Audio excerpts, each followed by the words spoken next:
Hi, in today's tutorial I'm going to show you how to change the language on the Raid Shadow Legends game. So first of all, of course, all you need to do, if you have first of all like Raid Shadow Legend on your phone, that will be great. But if you don't, you would like to go and download it through Play Store if you're using an Android, App Store if you're using an iPhone, or any other store you could be possibly using. Right? Then just go open the game and log in into your account. So of course, if you don't have an account, you will need to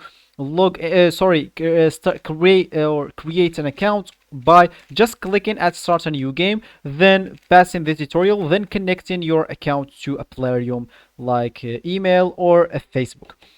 So that's how you actually create your account. So let me just go here and open my Raid Shadow Legend application or game, as you should of course if you want to follow this tutorial steps. So as you can see, that will actually be your main screen on the game, and of course if you want like to play the game on a PC, and if you want like maybe to recover your account, if you want to restore the progress of your account or other stuff, you will find everything in this channel, so just go check it out. So as we said, this will actually be your home or your main screen on the game. So of course if you want to change the language of the game, all you need to do, just go and click at the top left corner here at your icon, and that you will find this right here. So of course from here, all you need to do, just go and click at the languages right here, and as you can see, those are the languages that are available on this game. So we have English, French, Dutch, Italiano, Espanol,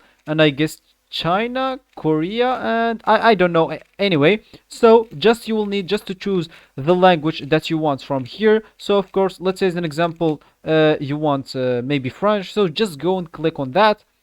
And as you can see, if you want really to change it, just go and click at OK. For me, I'm just going to click cancel. That will actually just reload the game for you, so they will turn off the game, then turn it on, and you will be good to go. So this will be actually for this tutorial. I hope you like it. Thank you guys for watching, and goodbye.